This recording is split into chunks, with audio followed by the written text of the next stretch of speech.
Tonight's episode of The Night Train with Drew and Kev is brought to you by Duke Seafood. Craving something delicious? Head over to Duke Seafood, located at 558 South Columbia Street in Bogalusa, Louisiana. From juicy snow crabs to savory crawfish, we got all your seafood favorites. Try our mouthwatering ball bags or sink your teeth into tender turkey necks, all served fresh and hot just for you. Whether you're here for a quick bite or a seafood feast, Duke Seafood is a place to be. Come on down and taste the flavor of the day.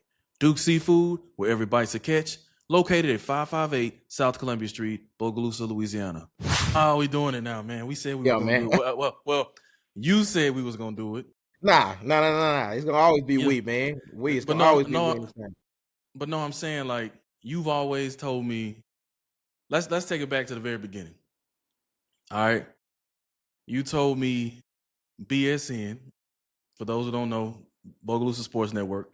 You said BSN was going to be way bigger than Milltown, the movie I did, right?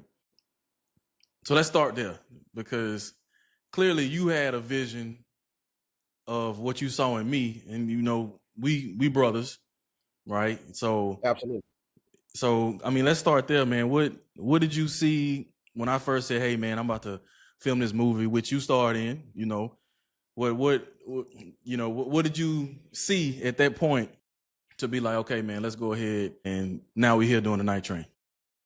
Man, look, man, when you first came to me, man, like one thing that's always been the case with you is you ain't really carrying no fear, you know what I'm saying, about anything just in general. Like whatever idea you had in your head, no matter how small or large, once you picked it up, you ran with it. But one thing that I realized in our area that there was really no voice, you know what I'm saying, a legit voice of the people or a place where people can go for, solid, valid, you know what I'm saying, information, man, where, people had the opportunity to have quality access, to just different events. Not since Channel 17 for the people who probably remember Channel 17 with Big Tim, that's what I grew up, a lot of us grew up knowing that, but it hasn't been anything like that since then. So, it wasn't that the ideas wasn't there. I just didn't think people had the balls to step out there like you had. Pause. You know what I'm saying? Just to, Multiple, you know what more, I'm saying? that's what we're gonna insert the train right there. That train, no. Yeah, man. You know what I'm saying? But to generally step out there and take that chance to do it, that was just something that you always, had the ability to do. So when you came to me about the movie, it wasn't that I didn't think the movie was gonna hit. I just felt like the movie was, a small step to something that was, much larger, which BSN become being, So yeah. Yeah, man, because I promise you. So how I got the idea, literally, it was COVID. Mhm. So it was COVID. I was in a hotel room. I was in DC, and I was like, man, I'm about to live stream these games. Didn't know how I was gonna do it. I recently just picked up the camera. Mhm. Hit up my homeboy. His name Trent. He streams. And I was like, hey man, what software you use and all this other stuff. He walked me through it. I'd already knew like Photoshop. So I was like, okay, I can do the graphics like this. But long story short, hey, it was successful. I remember that time you sent me that clip. I think it was the first game, and y'all were at the house and y'all was watching the game. I was like, y'all watching Sports Center. On the TV? Yeah. Yeah, and y'all watching the Bogalusa Lumberjacks Yeah. live. Yeah. So Yeah, that it was was. big. Yeah, we loaded it up I loaded up on the TV, man, just to get you to understand that you was doing something much larger than you felt like I really understood. That you was really doing, man. You had a lot of elderly people that couldn't make it Yeah. out to them games anymore, man. They couldn't make it out in the elements and stuff like that, but they had a chance to see their grandson, Mhm. their great nephew or something like that play. So that was a landmark, period. I feel like in your development that which came to fruition as you can see now, the things you're doing now, but that was much larger than what a lot of people realize, So that's Like what when kind of you led. no, I was gonna say like when you talk about the elderly, it's a lady on Facebook. I think her name is Sharon, and that's one of the main things she says is that she can't get out the house, she can't make the lumberjack games, being able to look at certain things on the internet from her phone. That's big to her. Right, right.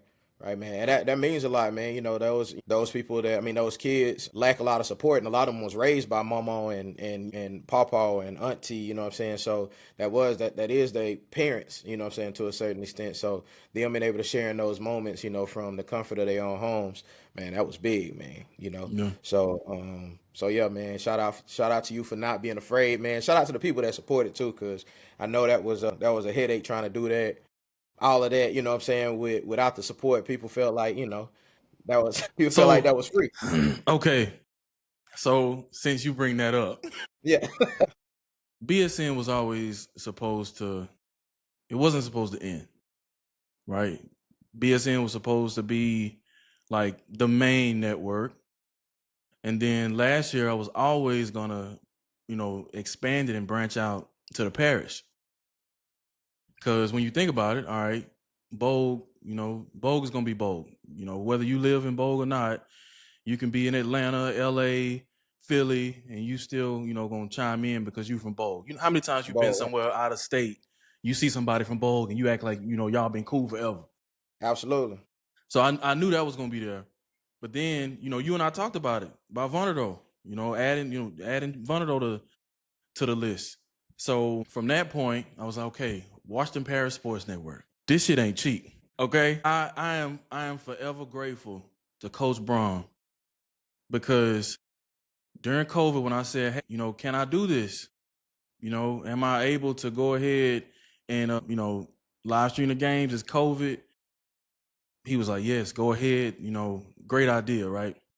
So it grew from that. Then, you had Coach Crutchfield come in. He was like, yeah, you've been doing it, keep doing it. And then Superintendent Dr. Hurst, he was, you've been doing it, keep doing it, right? So it was never a thing that was supposed to end. But I'm going to put it to you like this. At the time when I started it, I was living in Dallas. I'm driving 8 hours to Bogue every weekend, Right. right? So Right. people don't even realize I have a whole airline career that's number one. So I'm doing that Absolutely. during the week. Right. And then on Thursday, Friday, Saturday is football. So I'm like, it came to a point. I reached out, I tried to get, sponsorships and, shout out to Duke Seafood. By the way, this Yeah. episode is brought to you by Duke Seafood. Absolutely, man. Y'all come suck some heads, as I always say, man. Come over there Whoa, and suck some pause, heads, man. pause. But Yeah, continue. it's like we reach out, and there's something you said earlier. People don't understand how big media is. Right. You don't realize how big media is until you end up in the news. Right. Until you So need the news. until you need, yeah. So Until you need the news, yeah. I'm like, hey, go out to these, businesses trying to, make it happen. But my main thing was, when it comes to media, growing up, I wanted to be on Sports Center. I wanted to, have a career like that. Not realizing at the time that's journalism, broadcast, communication.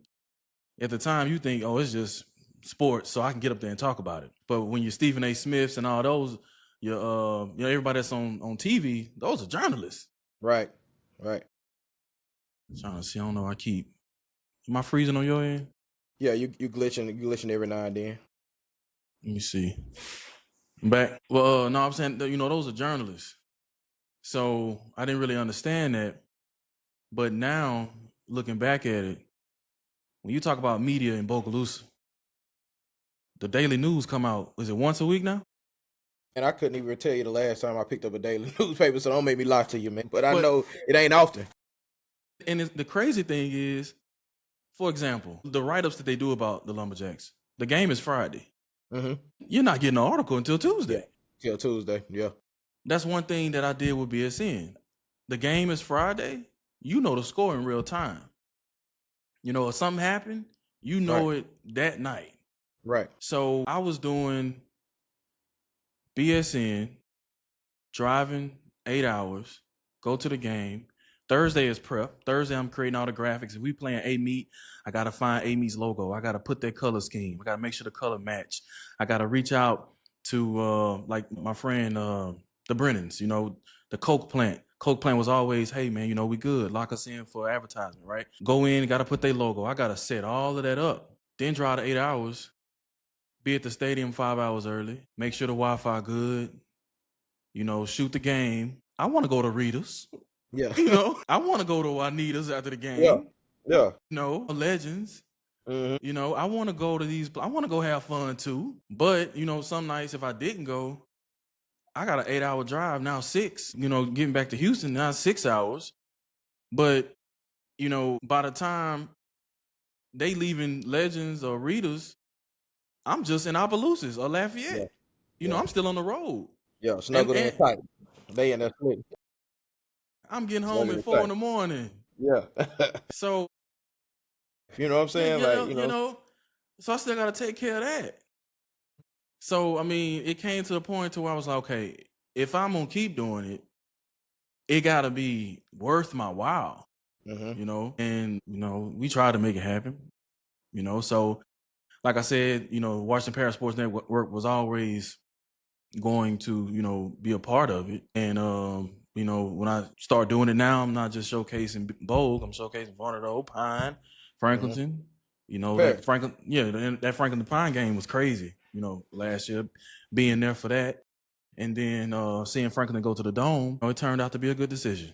But, I'm still open. I still want to bring things back as far as if it's something we can do, because I want to get the kids involved. I want a journalism class, photography class, so I could teach these kids so they don't end up like me, not knowing that broadcast and communication is a prerequisite to doing Sports Center. They can already have that under their belts. It was always bigger than just Kevin doing something. It was always trying to get everybody else on board with it. But I don't know, man. It's still up in the air. I want to do all sports. I want to do basketball, baseball. Yeah.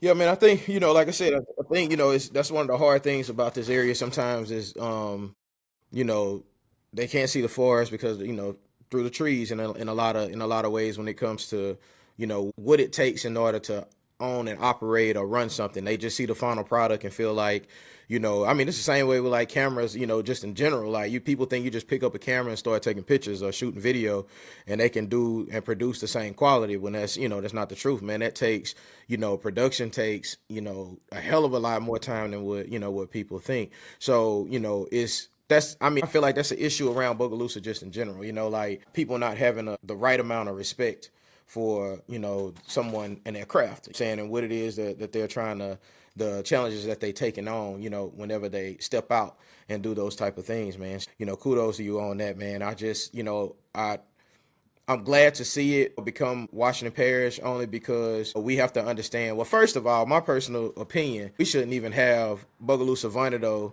shouldn't even be two separate schools, in my personal opinion. You know what I'm saying? If you want to talk about that, that's, to me, that's one of the dumbest things, on the face of the planet, if you really think about it, man. But joining those two schools together, or finding a way to join those two schools together, would bring so much more prestige to this area, even when it comes to not just in athletics but academics. You start to get the better teachers, you start to get the more qualified administration. I mean, you go from being two tiny 1A 2A schools to a formidable 4A. I'm pretty sure you can get to about a formidable 4A. All this athletic talent that was separating, what I'm saying, outside with Vonderdo and with Bogalusa is ridiculous. Anybody else, I feel like with sense, would be able to see that, what I'm saying, to where we are squandering a lot of opportunities and a lot of chances for our kids to be a lot more successful, what I'm saying? So I think a lot of that comes with pride, and things of that nature too. And that's a tangent, I understand. That's just a personal, belief and feeling when it comes to that. But I do like the fact that it is Washington Parish, because I feel like all the children in our area deserve an avenue. That's something that we didn't have in 2000, the early 2000s and before. We struggled when it came to publicity. And Yeah. we had some of the greatest athletes and, the greatest talent, through all sports, but we just didn't have that avenue to access to the publicity that, that you brought to the culture. So no, man, like I totally get it. I understand that concept, and I hope people, hearing, you express, the process and everything, gets a higher respect for what it takes. Understand that it's not something that you want to walk away like most other great things from Bogalusa have. And when you talk about the publicity, right? That was one of Ramil Morris played a big role in what I wanted to do with it too, because he was always a true running back, but he was playing quarterback. So when you think about if he would have had that same stage that Franklinton had, he wouldn't have Absolutely. gone to a Northwestern, in my opinion. Hmm. No, he would have been Hmm. to a SEC school. Right. Absolutely. And I get Absolutely. with the whole school system being, I get the location, having a Vonderdo High and a Bogalusa High. I get, the distance kids will have to drive to go to school, things like that. One thing I hate though is that we can't get to a point to where we can actually play each other every year. We just, lost the Franklinton contract, which, Right. I mean, a lot of people was telling me the Bogalusa Tribune was wrong when they reported that. We don't know who owns that newspaper, but they were right. I got screenshots and receipts, Yeah. Yeah. but they were like, "Oh no, that's not true. That's a Yeah. lie." Did they play this year? Nah, They not at all. they didn't play. I didn't think so. Yeah. But I wish we can get to the point to where Vonderdo and Bogue can play. Bogue and Pine plays right now. Franklinton Hmm. and Pine plays right now.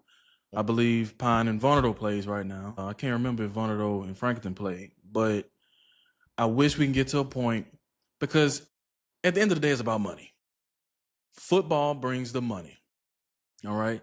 So when you look at stadium sizes, Bogalusa has the largest stadium outside of New Orleans, and New Orleans schools play at a neutral site, or most of them. Same thing with Baton Rouge.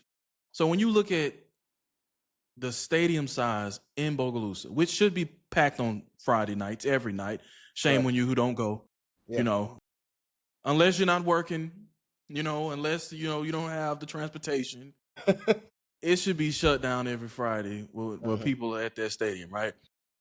Now, when you look at that sure size of that stadium, how much money it could generate if all of these schools are playing, that's what? That's 3 games a year where you gonna make, I'm just gonna say a number, 20 Yeah. bands. Yeah. You gonna sell You out. know, you Yeah. know, let's you're gonna make, you're gonna bring people in town, and that's another thing with media.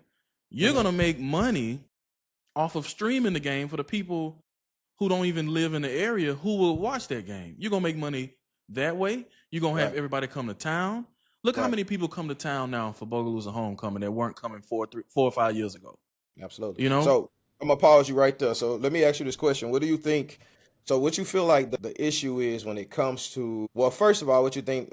What is it gonna take for us to be able to work together in a competitive environment like football with places like Vornado and Bogalusa and Franklinton and Vornado? Like, what is it? What's gonna be the change that needs to happen in order to bring this back to a place to where we can have a healthy rivalry, because I think that's what has happened. Like, we no longer have the ability to have a healthy rivalry because of our personal emotions are gonna, Mhm. creep into, that situation, So what do you feel like is gonna be the catalyst to make that, to bring that to fruition?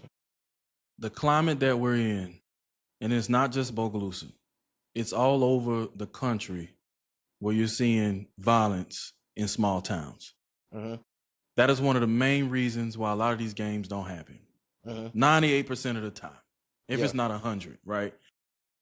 We need to understand that that's the climate, and we need to do what they did in New Orleans this weekend as far as security. You Hmm. know it's possible. Last year, you saw threats in Vulnerable, you saw threats in Covington, you saw a shooting in St. Martinville. You're going to have that. That's a part of the security plan now. You need to have the things in place to be able to say, okay, we're gonna block this road off. We're not gonna let you in a certain area unless you have a ticket. So if something does happen, because when you're doing a risk assessment of something happening, you have to plan for something to happen. You have to be able to respond to that. So get your security in order, right? Another thing, the leaders on both sides, whether it's Franklinton and Bogalusa, right? You have to be able to say it's for the kids, it's for the community, but at the same time, they don't understand that impact because they're not from here. They don't they didn't grow up seeing how packed Bogalusa High School basketball gym was when Vonderdo played. So when you mesh those two things together, you have people afraid of an incident happening and LHSAA saying y'all can't play anymore, which is understandable. You have that, then you have the people not realizing, man, that's a big gain for the community. And then if you want to go a step further and realize how much money you're gonna make, everybody just need to come down, sit at the table, and say, this is for the kids, this is for the community. Create a security plan, get the city involved, and let's just make sure everybody come out and have a good time.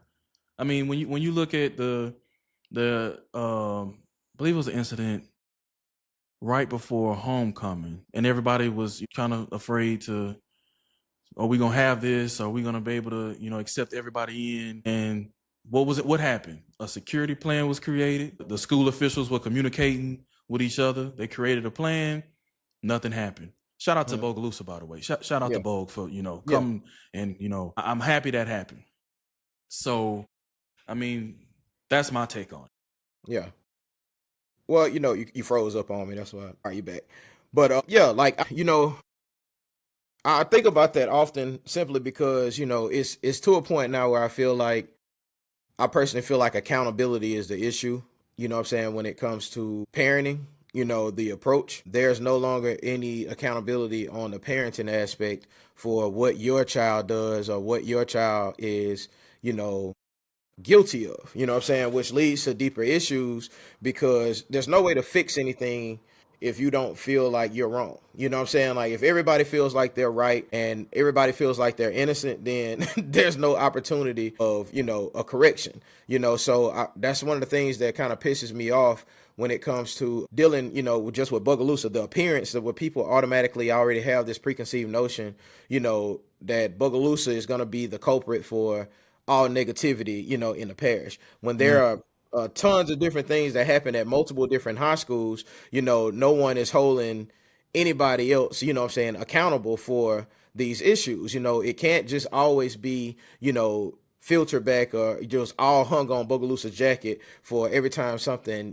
negative happens. And that goes for Vonito, that goes for Frankleton, that goes for, because a lot of these things, my point I'm trying to make is a lot of these things is just a culmination once it gets to the game. People think, oh, it just happened at this game. Like, no, this is bullshit that's been building up, what I'm saying, for weeks and months and weeks and months. And then when the game happens and everybody's finally in the same place, that's where it culminates at. So it looks like, okay, well, Bogalusa is guilty of this. But it's like, no, you know your child and what your child has been doing, all the way up to this point. You know saying, and it's not just Bogalusa, it's not just Vonito, it's not just Frankleton, it's not just, these single areas in particular. It's much deeper than that. And that's, I think, it comes back to parenting, what I feel like is one of our main issues why we're losing that capability because, I still remember there was still, beef between even when I was in high school between the areas, but Yeah. there was a certain level of parental guidance and accountability amongst our parents that we still had to answer for as kids.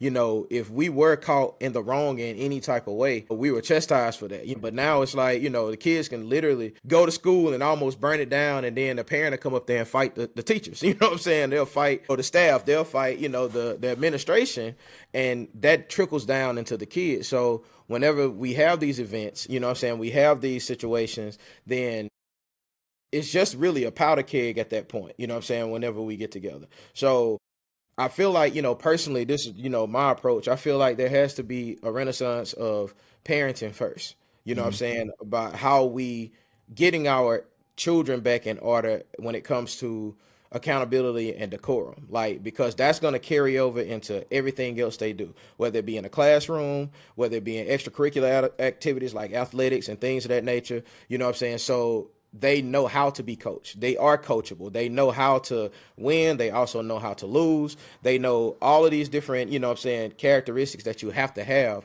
in order to be a decent human being becomes back, prevalent in our society, which we have completely lost, what I'm saying, in our city. So I think we put a lot of weight on the administration wrongfully. You know what I'm saying? I think we put a lot of weight on, the rule makers wrongfully. Like you said, they don't really know the history, of this area. They just going off of what happened. They know that they can't keep letting shootings happen. They can't keep letting, things of that nature take place. So, hey, they going to go with the book. And the book is, y'all can no longer play each other. We just gonna cut this shit short. You know what I'm saying? Just that simple. So that falls back on the community. That falls back on the community for us to be able to take back control of how things operate here. It goes back to, I feel like I said, that parental responsibility to say like, hey, I have to take control of my household, which means taking control of what are my child's actions in this whole Mhm. situation.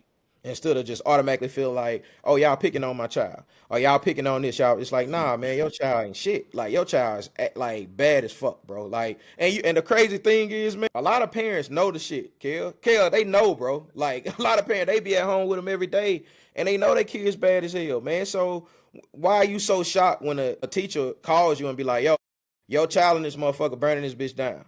You know what I'm saying? Like, and they all shocked, you know what I'm saying? Like, nah, that's not him. It's like, man, you don't even like to stay home with your child. They be mad when they be out for more than a week. You know what I'm saying? You will start seeing bitches. These kids out of school too much. I don't feel like, man, it's like if you know your child a demon seed, bro, then it shouldn't shock you whenever these teachers administrators call you. And not saying that all the teachers are the greatest teachers in the world. That's not the whole point that I'm saying. There is incidents where children are singled out. I get that whole concept, but for the larger part in our area, that's really what I feel like the issue is. Parents have completely lost control of when it comes to their children, as well as understanding what it means to be accountable, and that just leads to, the snowball effect of us losing all of the things that made this area great, what I'm saying, to be a part of, including athletics, I but that's, know. I know. When I was in school, my mom was at the school board. yeah. You know, they calling the switchboard real Yeah. quick, and Quick transfer. and I'm gonna tell you this: let Kevin do something. Miss Karen snitch. Yeah. Miss Karen is gonna turn me in. Yeah. So, I mean, I think I look at it. I look at parenting two different ways. You either gonna parent how you were brought up, or you're gonna parent the way you weren't parented. Whether meaning if you had horrible parents that didn't, look out for you, and there's no relationship, you probably gonna be the most loving parent ever to your child, Trying to right? compensate for that. Yeah. Yeah. And then, if you had somebody that was loving and caring, that's another way. Okay, well, I'm gonna love and, care for my kids, in this manner. But I don't know if it's, kids just, parents being too friendly with their kids. Now I get it, because best friends with my children, best friends. Mhm. But don't play with me though. Yeah. Don't play with me. Yeah. But if they get in trouble and they do something, hey, did you do this? Like, I'm Right. investigating it like I'm at work. Did you? Right. Now you said this, so the teacher lying on you. Yeah. Yeah, yeah, they lied on me, man. I didn't know. So you telling me you didn't do Yeah. this, and you Right. know, so parents play a big role in it, because, like you said, it's building up. It's building up, and then they do something in school, and to your point, they mad at the teacher, or they mad at the coach, because now they getting put out. It's accountability, Drew. It's accountability. It's account. It's accountability, It's man. accountability. Man, listen, we struggling with it these days, bro. You know what I'm saying? And I hate that aspect of it, because, and that's the thing, man. There's so much separation, which is why I hate to speak to, only problems. You know what I'm saying? I like to try to focus on solutions of, how we can fix it. But in order for any one of those solutions to work, accountability has to be at the forefront. And that's on everybody's part. That's on the teacher's part. And I'm not trying to just shoot the teachers all the bill, because, like I said, I stated this a little while ago. Man, we got some ass teachers in school, bro. Like, in these schools, man, like, these motherfuckers just there for a check. You know what I'm saying? Like, and Yeah. you gonna have that. You know what I'm saying? And I totally understand how aggravating that is. When you have because I do give the parents this credit. When I was in school, the teachers knew how to handle, their classrooms. They didn't call home for every single little and minute detail. You know what I'm saying? Like, so I do understand the frustration that a lot of parents face when it's like, okay, man, there's a certain line in the sand when moms call or when dads call. You know what I'm saying? Like, we knew that even as children, as a kid, like, there's certain stuff they not calling your parents on. You know what I'm saying? You gonna get chastised. You're gonna lose your recess. It's gonna be something. You know what I'm saying? So that line has been completely blurred. You know what I'm saying, these days. You know what I'm saying? So it's just a accountability issue on both parts that needs to take effect, and that is the first and most important step, I feel like, to correcting a lot of these situations when it comes to what we're losing. You know what I'm saying? Because extracurricular is exactly what it is. It's extracurricular, man. It's not as important as we build it up to be, and that's what we've made it. We've made it this point to where we care more about athletics and extracurriculars than we care about our children's education. So because the funny thing is, a teacher can kick a kid out of English class, and a parent don't care.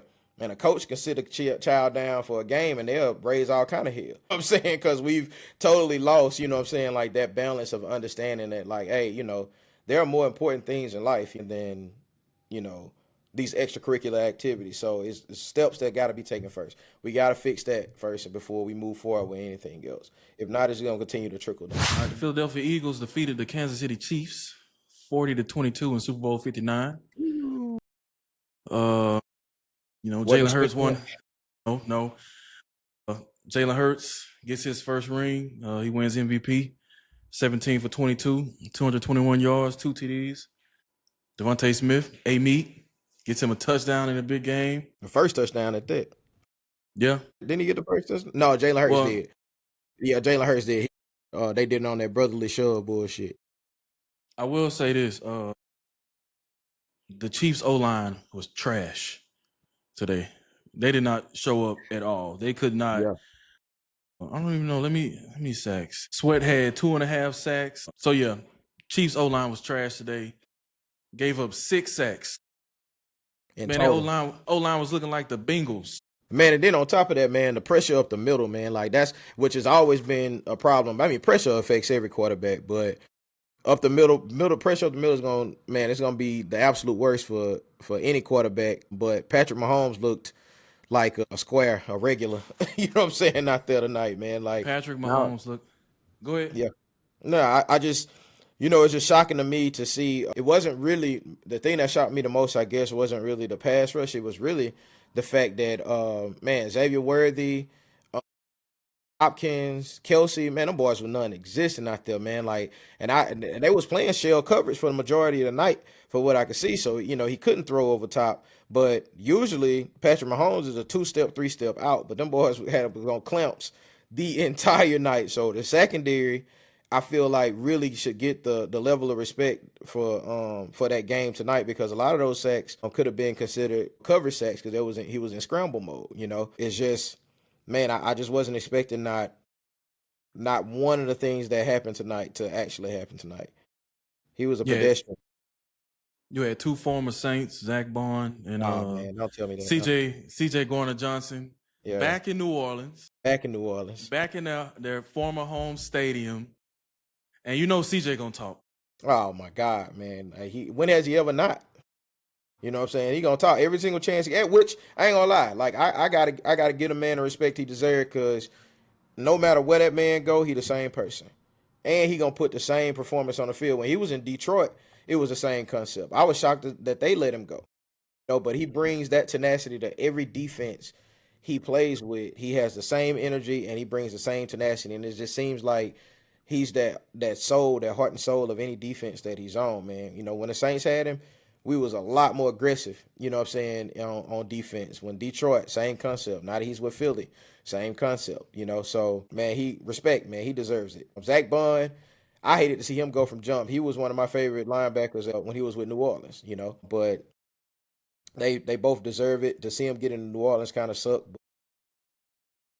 Is that the end of the Chiefs dynasty? I think so, when it comes to how to play them. I feel like, they're going to have to, because really they're going to have to shore up their offensive line a whole lot. But at the same time, too, like I told you, the thing that shocked me the most was, man, there was no separation, with their wide receivers in the secondary. That's something that's going to have to be, figured out. And to be honest, like, now that I look back at a lot of these games that they played, without some questionable calls, man, they probably would have took a lot more L's. You know what I'm saying? Yeah. Fine, behind these games they played. It's not like, they was just going through the season, hanging 40 burgers on everybody. You know what I'm saying? And Patrick Mahomes, a lot of his passes has been 5 yards, 4 yards, 6 yards, 7 yards. They haven't really been the downfield threat it used to be when Tyreek Hill was there, Yeah.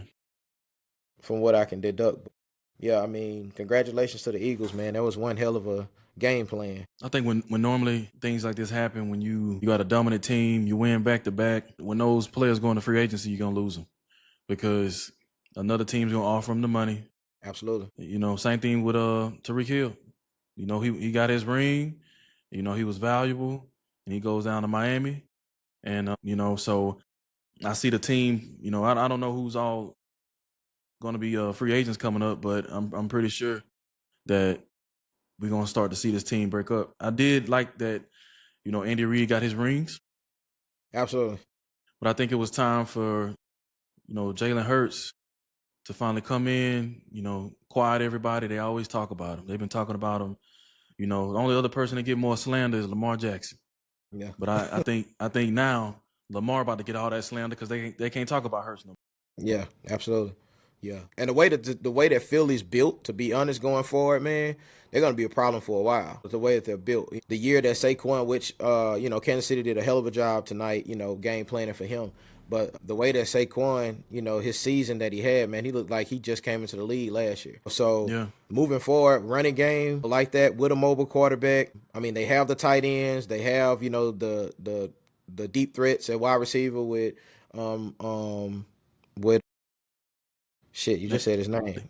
They got Smith, they got AJ Brown, they got Devontae Goddard. Smith, AJ Brown, got it, man.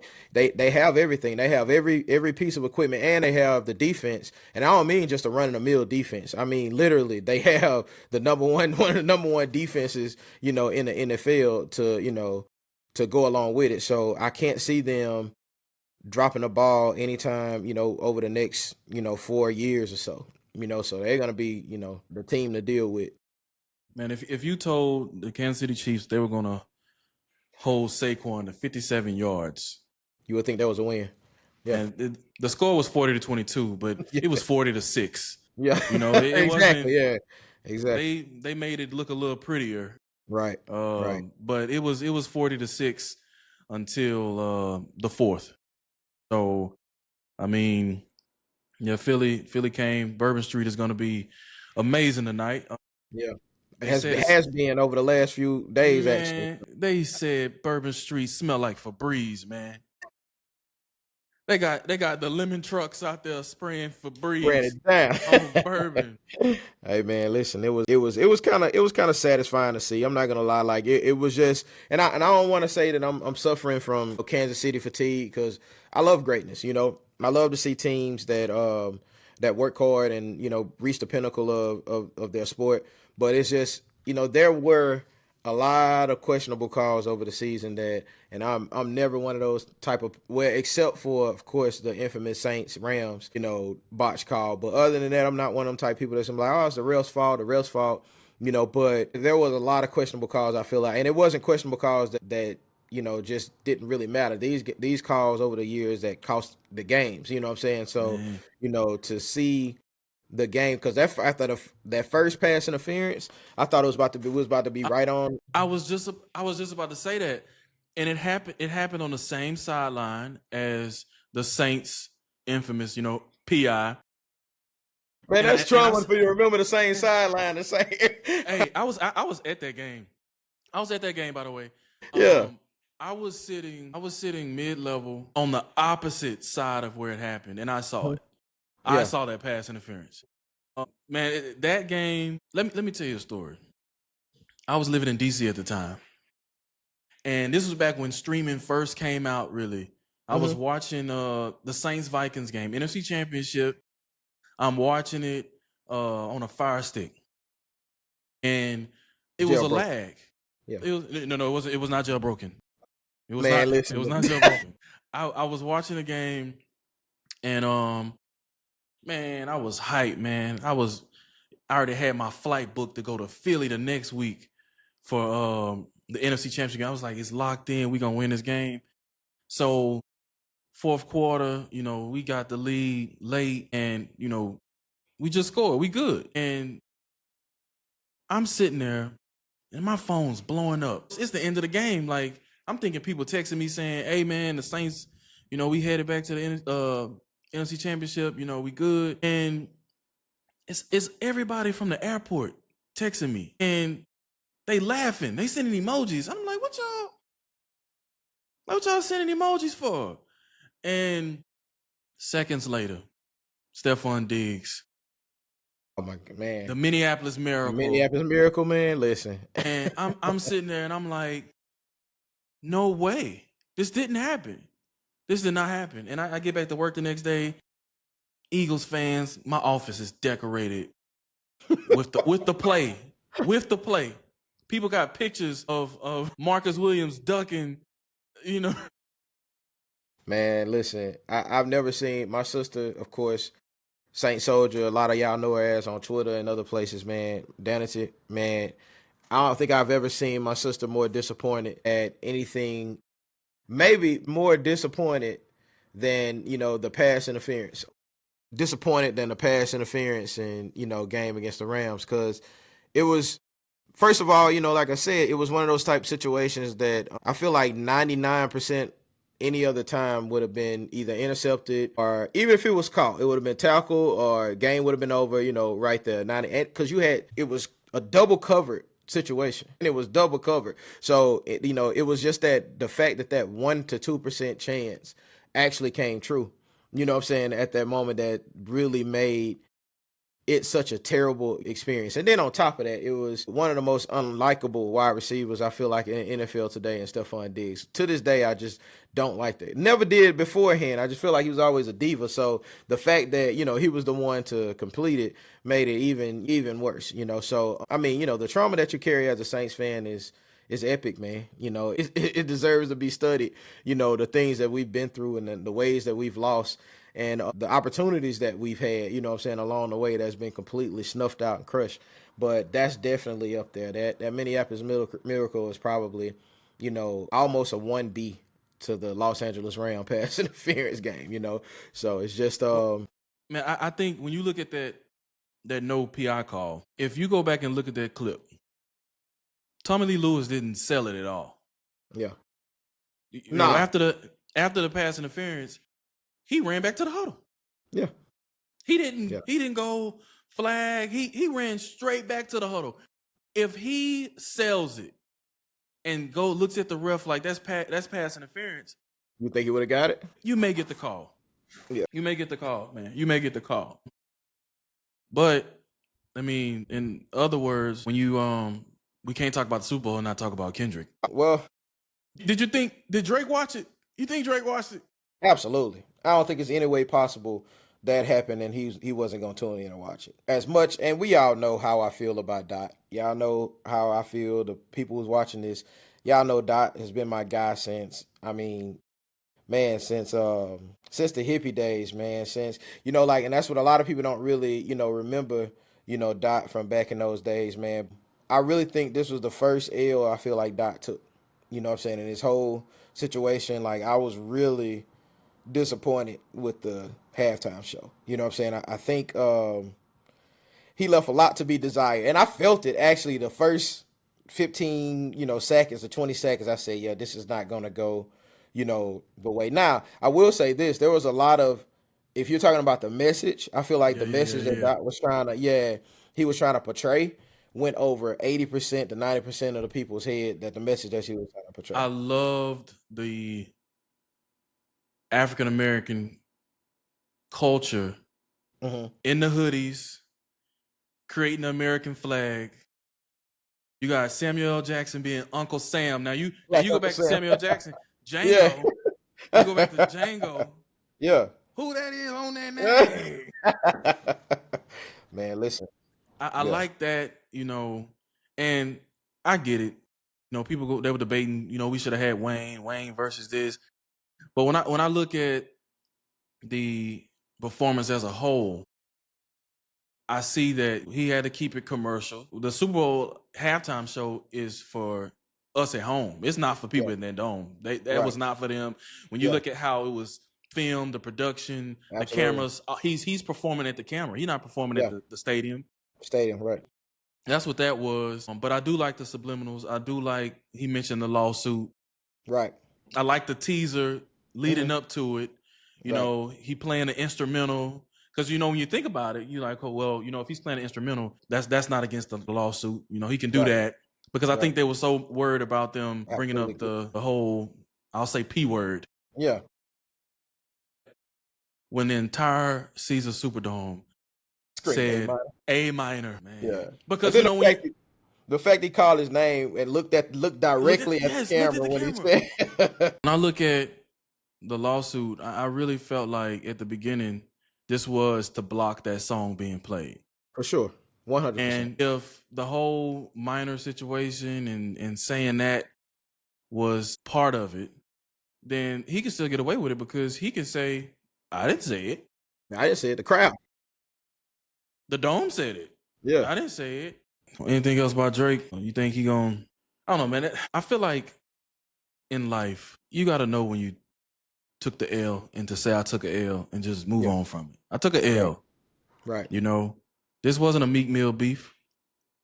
You know, Kendrick came out with a catchy song, had everybody dancing. Man, you had Serena Williams dancing on a light post in the Superdome. Yeah. Was that her? That was her. I was curious to know if it was or not. But the thing is, you gotta think like look at the diss. That's his former chick. Yeah. You Yeah. know, so she down there. You got Yeah. Scissor. Scissor is his former chick. Yeah. You know, Yeah. so you got both of them performing with the op. Yeah. The pettiness was at an all-time high, bro. Like the level of pettiness that he brought to it, top tier. You know what I'm saying? But I feel like, I feel like on that stage, he did more damage than help, because only the individuals who are really in tune with Dot and his music, as well as in tune with the beef, understood why that performance was so dope.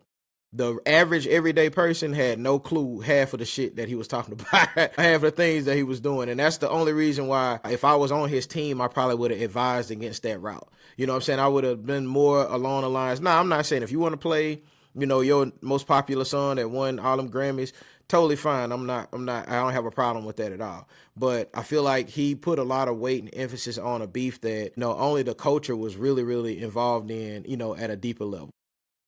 I'm gonna tell you, like, most people ain't even know why if that was Serena, most people ain't even know why the hell she was even there in the first place, or they don't really know the background behind any of that, And this is coming from me as a Dot fan, like how I feel about Dot. You know what I'm saying? I just feel like I feel like it was a little bit of overkill, at this point. The victory lap, I feel like he had, months ago. Yeah. In that regard, man, like you gotta move forward and change the subject matter, because now Yeah. it's like you're beating a dead horse at this point. You know what I But mean? Like, it's not the end of it. You know, he about to go on tour. absolutely. So I was gonna say that this is probably the last time we hear, but no, probably on the main stage like that. But Drake, I hope he in the lab doing some take care shit. Like I Yeah, hope, that's all we want, man. I hope. That's Look, all we want. man, drop something that's going. I don't know if he can, but drop something that's gonna make us forget. Because Meek Mill, he bounced back after that. You know, he He fell didn't. off since then. He didn't. He didn't, man. He never came back from that, No, man. but That's no, just, maybe his career. But we don't talk about the Drake Meek Mill beef no more. no, we You don't. know, it was so many different occasions that he took the L. You know, you had the pop up concert in Inglewood. Mm-hmm. You know, you got LeBron there. You got Russell Westbrook on stage. That's a Right. L. These people that you Right. used to, fuck with, that's a L. Right. Now you got the Super Bowl. The entire world Mm-hmm. watched that. Right. You know, Right. if that was just local beef, if that Mm-hmm. was only, American beef, it's world beef now. Everybody, it's too late. It's Yeah. just take the L, Drake. Yeah. And I fuck with you, And Drake, but take the L. yeah, I would have, and that's the thing is, like, it wasn't that I was never a Drake fan, man. I think all of us to a certain extent is a Drake fan. We have our own favorites, of course, but I feel like we all can agree that, like Dot say, Drake with the melodies were the one that we miss, and we lost. The whole mob ties Drake, I think, is whenever the whole issue starts to become a problem. Is that, like, I'm not saying that you have to make another Take Care, but I'm just saying, like, elevate that aspect of your game. Like, take it to it's the same issue that I have with Rod Wave, and I know I'm about to piss a lot of young fans off. Whoa, You know what I'm whoa, saying? whoa, whoa, whoa, whoa, what? Sooner or later, we gotta have this conversation, man. Like nobody wants to have this conversation, man. Sooner or later, we gotta have this conversation about Rod Wave, man. Come on, man. At Let's what talk about point? it. No, let's talk about it. Let's talk about it. We can have this conversation right now on the night train with Drew and Kev. We about to talk about whatever issue you have with Rod Wave. Let's talk about it. Hey, Hey, this man. this this year alone, I went to 2 concerts. Let's talk about it. Listen, man, and that's the whole point I'm saying. Is like when you, well, first of all, I'm gonna start with love. I'm gonna start with love. You always got to start with love.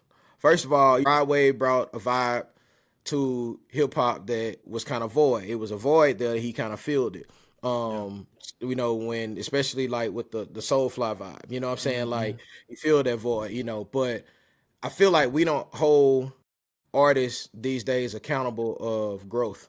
You know what I'm saying? Like I feel like we allow them to get away with the same subject matter as well as the same cadence. I mean, it's evident in his music. We know the subject matter of every album that's gonna come out, you know, with Rod Wave. We know the track listing, we know the tempo, the RPMs, we know the samples. You know what I'm saying? Like you name it, like we know it's the same That's what I application like. to every. Oh, that's what I like about Rod Wave though. He's a big. Is it Ed Sheeran? Is that his Yeah, name? Ed Sheeran. He's a big fan of him, right? So when you listen to all the samples that are in his albums, it's like, man, I never, you wouldn't have vibed to that regular hit, you know. But when you look at what Rod Wave does, he's filling voids, like you said, but in his music, he's talking about relationships, breakups, that pain, right? Right. And then he's talking about the loss of loved ones. I never could really relate to that version. I could, okay, he talking about, his chick and all that stuff, right? I can relate to that. But it wasn't until I lost my line brother. Okay. So when I was like, let me tell you what happened, bro. The night before my line brother passed away, the Last Lap album came out. I listened to it. Man, let me tell you what I did. I was sitting on the patio, had the hookah, had me a glass of wine, brought my my JBL speaker outside. Yeah. It was about 1 a.m. Yeah. Listened to the album about 3-4 times. Mm-hmm. And I was upset because I was like, this album ain't sad enough. Mm-hmm. I was like, this not Soulfly, this not nostalgia. I was like, this not sad enough. And the very next day, Drew. Now my line brother had been in the hospital for like a week. And he was good. He was on the up and up. I just talked to him 2 days before, went to the gym. He FaceTimed me. And, he was eating. He was good. He was laughing. And I was like, hey, bro, I'm going to come see you tomorrow. Because I went and saw him the week before, that past weekend. Checked on him. He was in good spirits. And then went to the gym, like I said, talked to him. And that next day, that Thursday, I was supposed to go see him. But I didn't get on the road until that Friday. So I'm on the road, of course. But we listening to Last Lap. I'm going to the concert next month. We have to know these words. Got a pregame, you know what I'm saying? And, I got a call from my frat brother. He was like, hey, man, you heard about Alfred. And I was like, not too many people knew he was in the hospital.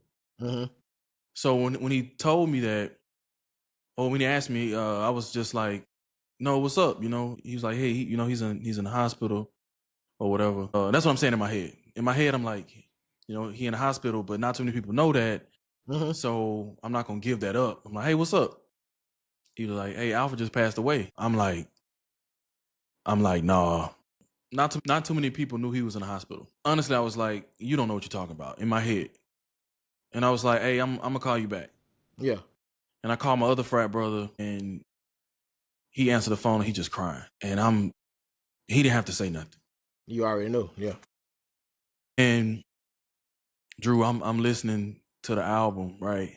And hold on real quick. So I'm listening to the album, and the first two songs on the album, you got Turtle Race and you got Last Lap. And Last Lap, all broke down in tears immediately.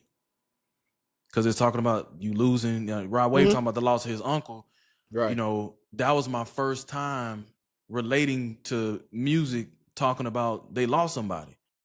Because I've never lost anybody in my family other than my grandfather, grandparents, they already passed away before I was even born.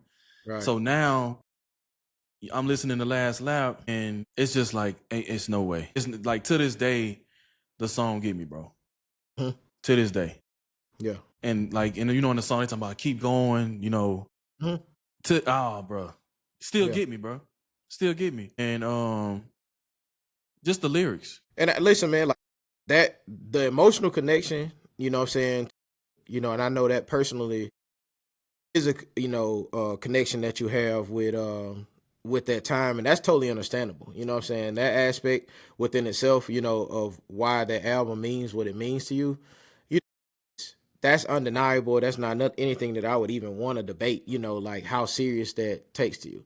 You know what I'm saying? What I'm speaking on is the simple fact that with that being said, quality of the music is not the fact that it's bad. You know what I'm saying? That's not the point that I'm making. It's not the fact that Repetitive. it's You're bad. saying it's repetitive. It's redundant. It's repetitive. And that's that's my whole issue with that. It's not just him. I don't want to feel like I'm picking out Rod Wave, because I know the way that people feel about Roderick Wave in this day and time is crazy. I'm His not name picking is on him. Rodarius Green. Oh shit. They screaming at the screen right now. Bitch, that ain't even his fucking name. Why you never playing? You know what I'm saying? But hey, the way that people feel about him, I'm not trying to attack that, and I'm not trying to diminish, the vibe that he brings. You know what I'm saying? In his music. It's just the fact that I love to see, an artist grow from. You don't even have to change your style. You can change your content matter. You can change your RPMs. You can change a bunch of different things. You can try to make music without the samples. And I'm one of them type people who actually listened to Rod Wave's samples before they became popular. One of my favorite artists that he samples is named Ruth B. It's a young lady that, Yeah. She man, nice. Ruth B. She Man, nice. listen, man, she is hell. And if you haven't listened to Ruth B, go listen to Mixed Signals from Ruth B before, and then come back and listen to Rod Wave version. And I'm telling you, I'm not saying that you're gonna like hers more than his, but I'm saying it's gonna rival his. So Ruth B, Mixed Signals, but she has a lot of great tracks, Ruth B. But yeah, that's what she was in my playlist, in my rotation before he sampled the music, which is why it's so catchy. The Hey There Delilahs, the people like that, the Plain White Tees who do Hey There Delilah. It's just the fact that that's what I feel like is missing in music these days. We let artists kind of get away with that vibe of, well, I know what the people are gonna want to hear, and I know what they like, so I'm gonna just stay with it, over and over and over again. But I feel like it just diminishes the quality. That's all that I'm saying about it. Let's have this conversation that we got to start putting more pressure on artists to, if we're consuming your product, like nobody can control what you choose to make. If you want, I feel like if we should demand more when it comes to, if we got to pay these rates to consume your product and support you, then you should take more interest and more love into elevating and perfecting your craft. Another one, going back to his, sampling, Alone, like, man, the first words in that song, you ever feel like you're worthless? Yeah. That Like, came you ain't from worth Ed it. Yeah. Sheeran. I think the song is, what do you see? I think it's You and I. You and I by Ed Sheeran. By Ed Sheeran, yeah. Man, Yeah. that whole hook is Ed Sheeran. And in Apple Music, you can go click the lyrics. You scroll to the bottom of that song, Ed He gonna Sheeran. do this. Ed Ed Sheeran's Sheeran. right there. Yeah. And I get it, but I don't like repetitive sounds when it comes to, not like your drill music, but like, it doesn't really bother me. Like hearing, because that's what the artist is. That's their work. That's like a photographer or a painter. That's their style. So I think what makes it bad for some people is like you just keep hearing the same thing over and over and over again. But like for me, I don't mind being in pain and listening to hurt. I don't mind, because honestly, Drew, that gets me in a mode. Pain, to me, it makes me stronger. It gives me the energy to be better.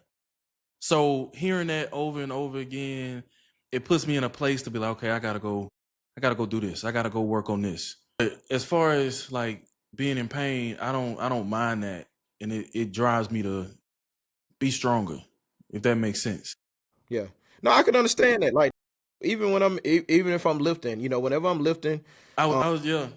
yeah, when I'm lifting, man, people really think is heavy because I'm an East Coast fan when it comes to hip hop. You know what I'm saying? Like, and I know, that's not popular in the South, but I'm a heavy East Coast fan. I lean East Coast when it comes to hip hop, with the exception of Dot. I lean East Coast. People think that that's my vibe. It's really not, man. I'm a lot heavy R&B. You know what I'm saying? Whenever I'm lifting, man, and I have Rod Wave in my playlist. You know what I'm saying? It's just the fact that the anticipation and the respect that he get. I feel like there's other artists out there who do a better job at putting together albums that don't get the respect they deserve because people have been spoiled by not being challenged within their music, which is one of the reasons why I like Dot. And I know this is a really sensitive topic for a lot of people when it comes to music, but I like Dot because a lot of his albums are not easy listens. People will turn it off and be like, "Oh man, this shit is weird." No, it sounds crazy or I don't understand, the meaning, but I feel like, that's one of the reasons why you get the mumble rappers and stuff like that now because it's such easy listens. Nobody Yeah. is growing, nobody is, It's catchy. it's just catchy. Like That's it. like D'Angelo Ball. Yeah. I might swerve in that corner. Yeah. And the crazy thing is, man, is the remix that they got out, the TikTok remix they got out, man, is 10 times feel like it's 10 times more popular now than the actual song that he dropped, man, I really which is hate that crazy. he put Wayne on the remix. He put Wayne on the official remix. Yeah, I saw that. Yeah. I didn't like It don't that. match. It don't match him. It don't Yeah, I match. didn't like that. I felt like Young Boy would have went crazy on that beat. I feel like it would have matched, and I understand them trying to bridge the younger gap, older gap type of thing, but I just feel like it's okay, to leave them separate. I don't feel like there needs to be a bridge. Advice maybe, yeah, behind the scenes, showing them how to maneuver through hip hop, the company, music in general, yeah. But on tracks, I just don't feel like they mesh well. You know what I'm saying? Like there's a sound to the younger generation that's hot, and there's also a sound to that older generation that's hot. It's fine for it to be that way. Whenever they cross paths, it rarely works. I can't really Yeah. think of one that actually has, you know what I'm saying, work. Well, with the exception of Hit Boy and Nas album, like that album worked. Hit Boy is a lot more. He was a producer from the younger generation, but Nas is definitely old school. But that album was sick.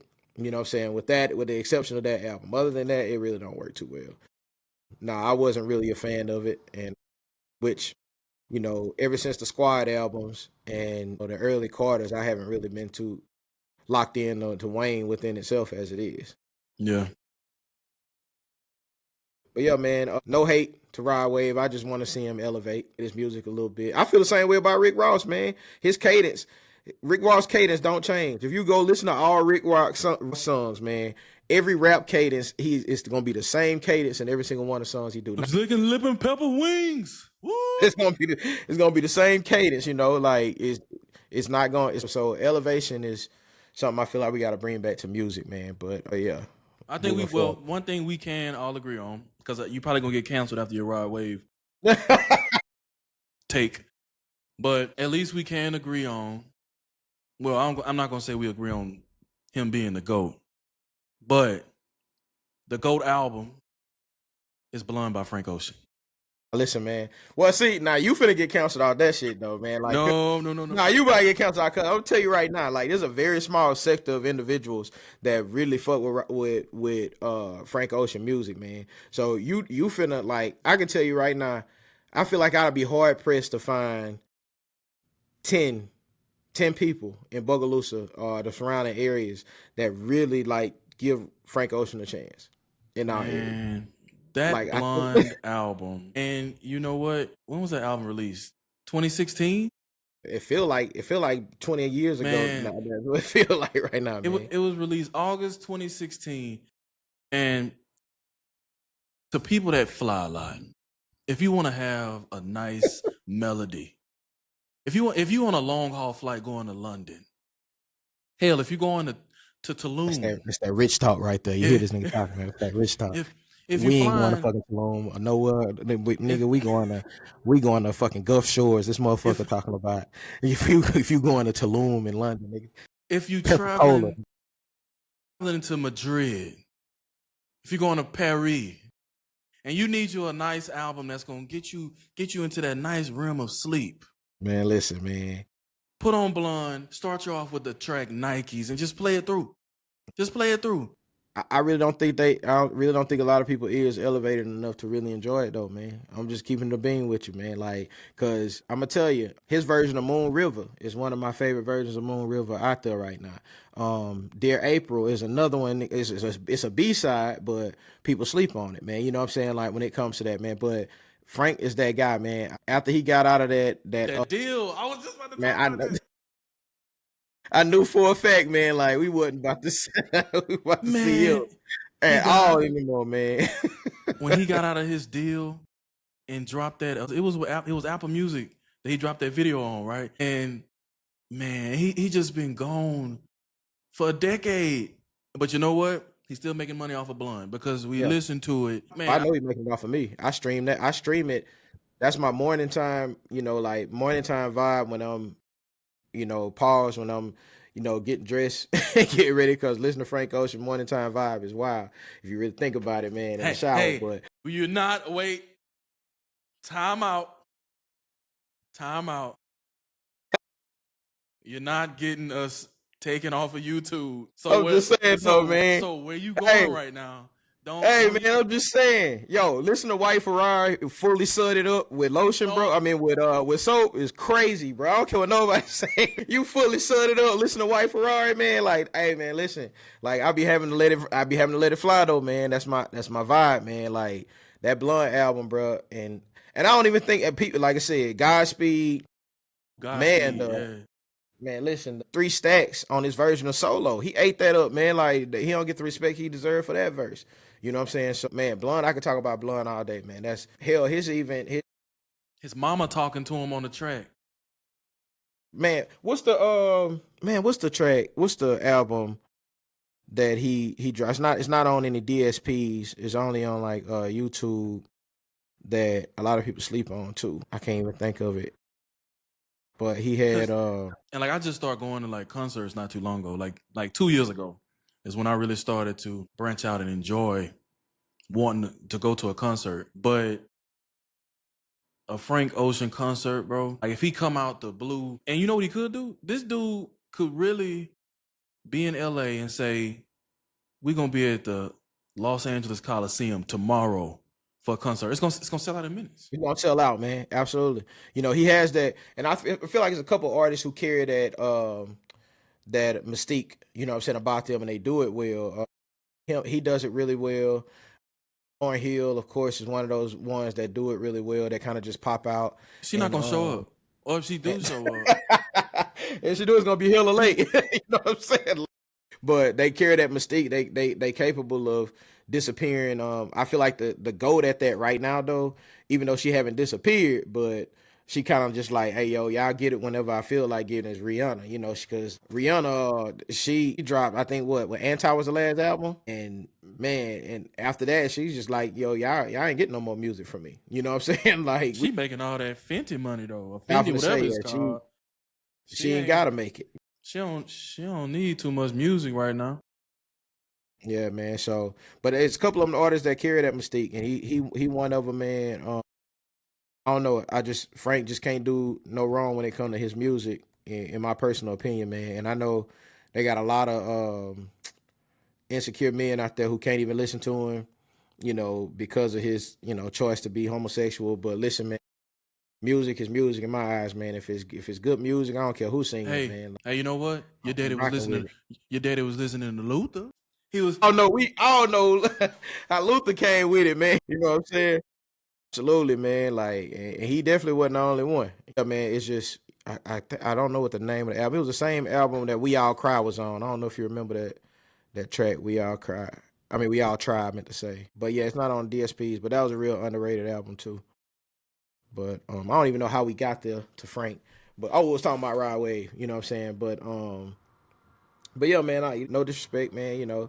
To you Rod Wave lovers out there and everything, man. I just want to see him, kind of bring a little bit more of a, challenging style of music, to himself. We all know that you can do the sample and the singing to the, bring it to the game. But we want to see you do a little bit more, man. But I Bro, will say, you ain't got to change, bro.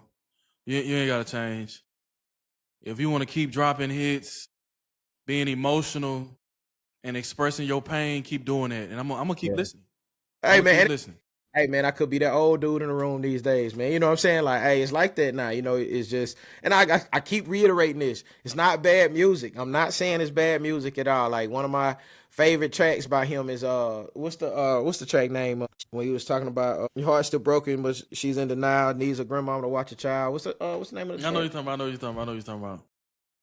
Shit, I can't think of the name of it, but that track, of course, Roadrunner, of course, is always gonna be in my playlist. That gets a heavy rotation in my playlist, and of course, Great Gatsby is always gonna be one of those ones that's in a rotation. But like I said, I just want to hear something a little bit different, from you. I just want to see what your reach is.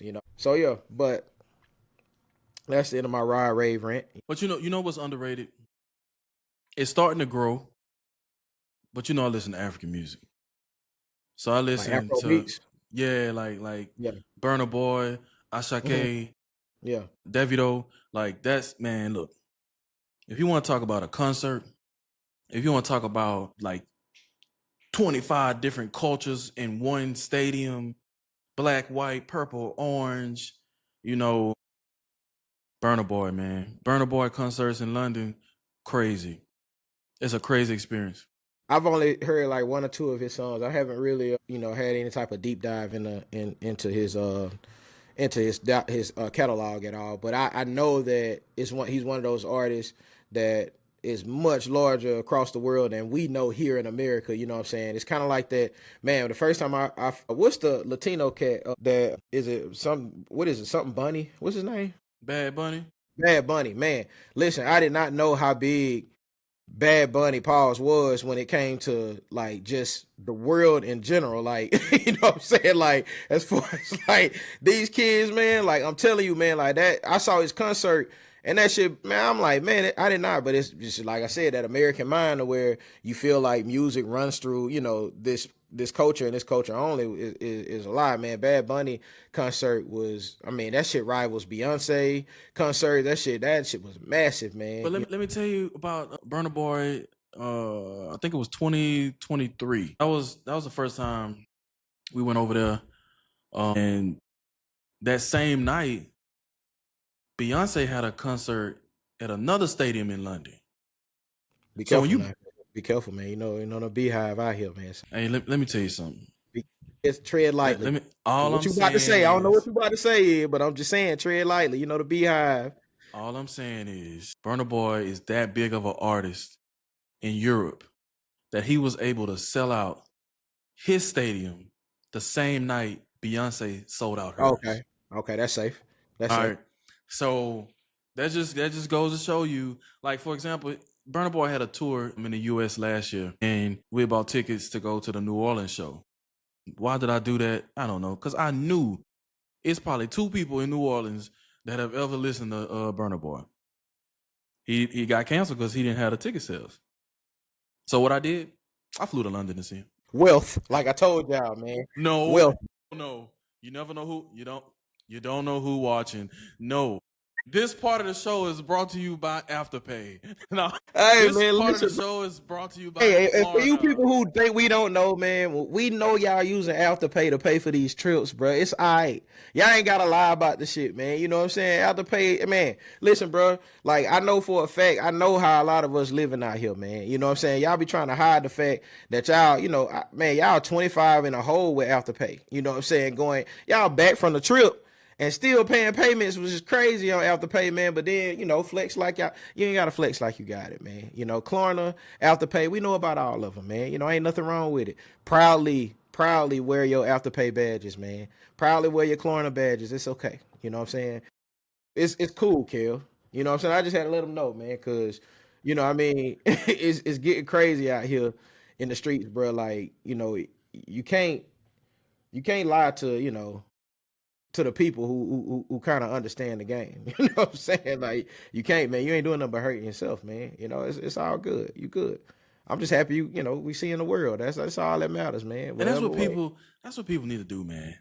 People And when I say people, I'm not like throwing shots, but when you from these small towns, the one thing that I'm glad I was able to do was to get out of Bold, go to a little larger city, well, a Mm-hmm. lot of larger. A Go to lot. Lafayette, go to Lafayette, meet a different group of people, move to DC. That's a Mm-hmm. whole nother culture. Now I'm Mm-hmm. starting to, that's the African cultures I'm Mm-hmm. introduced to now. And you start to meet new people, you start to get different perspectives. And you can't do that if you never leave. Right. Now, it's not wrong to go back because you need that group of people to go back and teach now the people that are there, hey, this is how Right. things are supposed to be done. Right. This is how they're doing things in these cities, right? And I think you have a bunch of people still with that small town mentality who they haven't seen anything but Bogue. They haven't seen anything but A Meat, but Franklinton, but Yeah. Vonderdo. You only see that. So until you actually get out, and what I like about it is, look, I love Bogue, man. Mm-hmm. Love Bogue, go Mm-hmm. back all the time. But what I love is that I do go back, I do give back, but man, I gotta take a trip. I gotta go somewhere else, man. Like I went to Amsterdam not too long ago and love it. It's a I'll encourage it till the day I die, man. Exposure is everything, man. You know what I'm saying? Like exposure is everything. And like I was just having this conversation with some close friends, man, last night, to be honest, man, it's just about you don't have to, to the people that's not ready to make those large leaps, you know what I'm saying, to leave the country, to get on planes and fly for that long, because that is a fear of a lot of people. You don't have to go far. especially now. Yeah, especially now. But you don't have to go far though, man. Like you can literally, man, just getting your kids out, taking them to New Orleans. New Orleans is a tourist attraction, man. You know what I'm saying? There are so many other things to do than party on bourbon. You know what I'm saying? When you go to New Orleans, there's so many historical sites, that you can go to right there in Alabama, right there, in Atlanta, right there. There's other places out there that you can go that's not going to cost you an arm and a leg, you know what I'm saying, to reach. But exposure is everything. Just seeing how people live in different areas, seeing how efficient certain things are in other areas, and you're able to bring that back to your own personal life and apply that to your everyday life. Man, that's what really makes, a community better. You know what I'm saying? If everybody has had a chance to experience some type of exposure, 9 times out of 10, your community is going to be, all the better for it. Like, and you're right. One of the biggest issues with our area is the lack of exposure. There's a bigger world outside of, Highway 21. You get past that, man, and you start, opening yourself up to those opportunities. Absolutely. Travel as much as you possibly can, man. No matter how far or how close it is, get out. And I'll It's a say lot to learn. the last thing I'll say on this, well, I'll wait till I come back and scream. You good? The last thing I'll say on this as far as travel, a passport should be a prerequisite for your relationship. Ladies, if your nigga ain't got no passport, he can't go far. Hey, You want man. you want to go to Tulum? You want to go to Paris, to London? You can't go. At least you can't go with him. You can't go with him. Hey, man. Some That's of some of them legally can't get it right now, though. You know what I'm saying? Like some I'm of them not talking. legally can't. See, Hey, I'm man. not See, talking about look, that. I'm not talking about that you, group of people. I'm not talking about that. you throwing shots at the wrong people now, man. You I know what I'm am saying? Them boys not. can't. So wait. Before y'all see me and want to fight, that's not what I'm saying. That's not what I'm saying. What I'm saying is, if you're eligible Yeah, for a passport, yeah. it is very important because you're able to enter a different world. Literally, you're able to enter a different world, right? So I advise everybody: look, get your passport, travel. To your point, you don't have to take a big trip. You ain't got to go to the Maldives, you know. But once you get a little taste of it, and you like, okay, I like this. Let me book another one. Let me book another one, because I get it, man. You got family, you got kids. That shit expensive. Absolutely. Yeah. Buying, especially plane tickets right now. You got a family of 5, and you got to buy a plane ticket for everybody You gotta because tell me, man. even Come on. I already know, cause I can know even from experience. even a 3-year-old needs a ticket. Right. All right. Everybody. So I get it. And then you gotta pay for the resort. So look, I food, get all it. that. But it's worth the investment though. It is really worth the investment because like now, bro, my kids, man, we took them to Mexico last year before last, and like I tell my little girls, hey man, if that dude ain't got no passport, you ain't about to be flying my baby girl to Miami. I'm gonna disagree with you on that one, man, because You know, that prerequisite that I feel like, and the only reason I'm gonna say that because I don't, like I don't want to put stipulations on what who men are, you know what I'm saying, these days, because like in a lot of different ways, you do have homebodies, you know what I'm saying, that are decent men, you know what I'm saying, like so I don't want Drew, to. Drew, Drew. So Nah, you're you know what not I'm saying. about to no, Hey, you're listen, not about to sit here and listen. sugarcoat. We talk about you. Listen to my point. Listen to my point. Like, I don't mind traveling. I don't, you know what I'm saying, in this mud. But I will say this, man. Like I feel like black men already carry enough requirements. You know what I'm saying, as far as like what needs, what they gotta have, and what they don't have to have. So I'm not gonna add another one to the, you know what I'm saying, to the list. Nah, totally understand, where you coming from and having the, the ideology for that to be the case. But I'm not gonna put that stipulation on black men just in general that they got, because I understand there's a plethora of different men out there that don't, that might not be in that position, you know what I'm saying, to do so. But if you are though, I do agree with that. If you are in that position, if you can be in that position, it is highly imperative, man, that you know what I'm saying, you get in a situation to where you can take your family, you know what I'm saying, to see, the world, expose your children, expose your family to those different cultures and backgrounds and things of that nature. Requirement, I don't know, Kel's tough on that. Like that's Now, I'll that's say okay. that's So let's say this. Let's just put it on the list. yeah, let's put it on the list. Let's put on a I can get with list. that. I can get with that. Yeah. Let's put it on the list. Because a lot of people, like, keep in mind, we talking about who's eligible. Okay. Right. So a lot of people, they think it's difficult to get one. It's probably stressful as far as getting all your paperwork together, Right. making an appointment, but they're not that expensive. They're Yeah. not that expensive, So I think they like 175 to get your passport. It's a pair of J's. You know what I'm saying? Now, you said it, not me. Hey, like I said, I'm not against you, my guy. You know what I'm saying? So But I so just let's don't want to let's be. let's let's let's take it back. Let's take it back real quick because you said I'm not gonna put it on the list.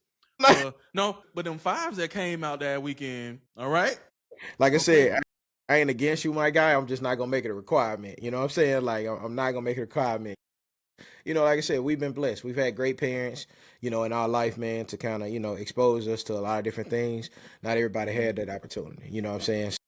I try not to, hold everybody to the same standards. You know what I mean? Like when it comes to that, because it just all depends on what your background is and, where you came from and what you're capable of. You know what I mean? But I feel like you said, put it on the list for sure. Absolutely. It should be one of the things you should definitely work toward, you know, which is funny because, I think about that a lot. Like when it comes to my daughters, like, if they were to ask me what would be, the top three things to look for, or what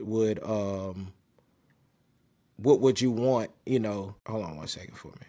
I get that. But what would you feel like is highly, required or imperative that a guy that I meet have? Um, I don't know. That's a good question. As a man, as a father, like those qualities that a man should carry, when it comes to, because I feel like it's concepts. I feel like it's certain things that a man should have that will grow into something better. So I feel like I probably think that mine would be desire to learn. Mm-hmm. It should be, definitely a requirement. Humility for sure. I feel like should be, if not number one, number two. Mm-hmm. I don't know. Number three, I would probably say, you know, self control. I'd probably say those are the three things, because those three things I feel like they blossom or that it's the ground for other things to grow from. Like if you always have a desire to learn, then you're gonna always continue to grow no matter where you're at in life. You're never gonna feel like you have everything figured out. Yeah. Humility, I feel like humility is important because that's the only way that you can truly listen and learn is you got to be humble enough to feel like, okay, well, look, I'm not the greatest, I'm not the best at everything. And third, self control is so important because I feel like as a black man daily, self control is going to be tested like on a regular basis. Like you're going to always your temper, and whether it be working as a black man in America, in a grocery store as a black man in America, at your house dealing with your wife, your kids, and stuff like Mhm. that. Your emotions are going to always be tested, and if you don't have that level of self control needed, to be able to control yourself in those situations, then you're going to fail at the majority of things that you do. So, I would definitely probably I would probably lean on those three, But definitely though, passport will be somewhere along the lines, down the line, what I'm saying, around that concept. But it just made me think about it when you said that, like, what would they be? What would those things be? Top three things be if they would have asked me that? I know number one, it's leaning to more of what you said about their desire, but I would word it as, are they hungry? Are they hungry to be great? Do they have, you don't have, when you starting off, you don't have everything to be the person you want to be, right? But do you have that hunger to still every day go out and try to meet the goal? No matter what it Absolutely. is, do you have that goal? So I would ask my little girls, whatever dude they bring home, does he have that hunger to protect you? Does he have that hunger to raise your kids? Does he have that hunger to be able to calm you down before you do something crazy? Does he have that hunger to elevate you? Well, that's what I would look at. Yeah. So when I filmed Milltown, there was a portion of the film where Coach McGee, he said a lot of students, they graduate from Bogalusa High, they go off to college, they do great, they move to another city and they do great in that city and they don't come back. I don't know, like, I get it, because you think about when you're young, you wanna be somewhere where you can go out, you can go do stuff. You want to find a job that's gonna pay well. You just went to college and you in all this debt now. So now I want to go find me a job, give me a salary, and you can't really do that in those small towns. So I get that side of things, being that I was that college student that graduated and moved to Memphis or whatever. Mm-hmm. But I also get it from Coach McGee's standpoint, because when you great like him, he a product of this area, and he came back and he was a great teacher and a great coach. When people see him, it's still Coach McGee. When they know how great he is, the legend that he is. So I get it. And there's so many people that have left Bogalusa High and they're doing great in other cities, right? There's a young lady who's working for the NFL, was at the Super Bowl tonight, on Mm-hmm. the sideline. She from Bogue. Plenty of attorneys, outside of Bogalusa that graduated. You got my brother-in-law, doctor out here in Houston. So yeah, we could come back and build that there, but I would look at it as well. I mean, is the support there to do Mm-hmm. that? Mm-hmm. Because the argument I would make is Tyron did that. Cool. Hey man, listen. Tyron Tyron grew up in the area, family from Bogue. He went to school in Mississippi, goes to college, I think, in St. Louis. He goes to DC. He works on the Hill. He chose to come back to Bogue. He didn't have to. Mm-hmm. And I know many people have their opinions on Mayor Trump, right? And I know we got issues going on right now, right? But I want to look at from the time he started his campaign to last year. Let's cut it off in December. He brought that knowledge back from what he learned in school, supporting businesses. But if I'm a college student right now, if I'm a senior at UL and I'm about to graduate, why would I come back to Bogalusa when somebody who is as smart as Tyron is, he came back to be great, and in my opinion, didn't have the support? Why would I come back? Right. Hell, shit, I myself, the support wasn't there. I'm not saying you got a group of people that have supported me since day one, but as a whole, Mm-hmm. I don't know if I can really say that. So my main thing is support. it's the lack of things for a college age student to do. Hmm. I don't know. What's your take on Well, that? yeah, I just like for a person that did come back, you know what I'm saying, and that has been fighting for years, you know what I'm saying, like to create something, greater here in this city. It's just there's gonna have to be a generation of sacrificial lambs, and that's the hardest part of all of this. You know what I'm saying? Like there's gonna have to be a generation of graduates that is going to have to come back and bite the bullet. And what I mean by that is they're going to have to be a line of people who's going to come to hold that line of knowing that, hey, I'm not finna become filthy rich. I'm not about to be as successful as I could be in other areas, but I'm doing it not for myself. I'm doing it for the next generations that come behind me. I'm doing it for my children. I'm doing it for, their children. You know what I'm saying? We got to start here. That's the hardest sale in history. I don't even know how to sell that to a high school student who has worked and accumulated the shit ton of debt that you get from going to college, that, hey, you're going to have to come back and be disrespected, mistreated, looked over, struggle. You have to come back and do all that. And I know this for a fact because I've been doing it for years. You know what I'm saying? I battle daily with, trying to help the younger generation, trying when it comes to coaching, when it comes to mentoring, all of these different things, and still having a battle with people not being appreciative. You know what I'm saying? Like, and I know that that's just not going to be with me. It's going to be across the board with anybody that went to school, gained knowledge, and then come back. I mean, we just talked about that a little while ago with the BSN and what you was dealing with at that point, people not understanding what it takes in order to do these things. So the sale is going to be to those people that do leave is you're not doing this for yourself. You know what I'm saying? So your goals, your dreams, all of those things that you have, probably not going to be accomplished. You know what I'm saying? Like personal dreams. But what you are going to be is the foundation that is going to build a much better opportunity for the future of Bogalusa. Now, how to sell that and how to package that to convince, what I'm saying, that generation to do so, man, I couldn't tell you from the first. You know what I'm saying? The only thing that I can say is that I did it because the love that I have is not for the actual city itself, the current state it is in. The love that I have for the city is based off of what I know that it could be. And the only reason I say that is because any child that leaves Bogalusa and goes somewhere else typically rises immediately to the top or whatever area that they're in. So it's something special about this place. It creates the way that it's designed. It does something to individuals. I remember one time, I think this had to be about 10 years ago or so, when I went to Southern. I think it's when Caleb Pittman and all of them was at Southern. If I can't recall it all. Bogalusa was pretty much running that damn campus, bro.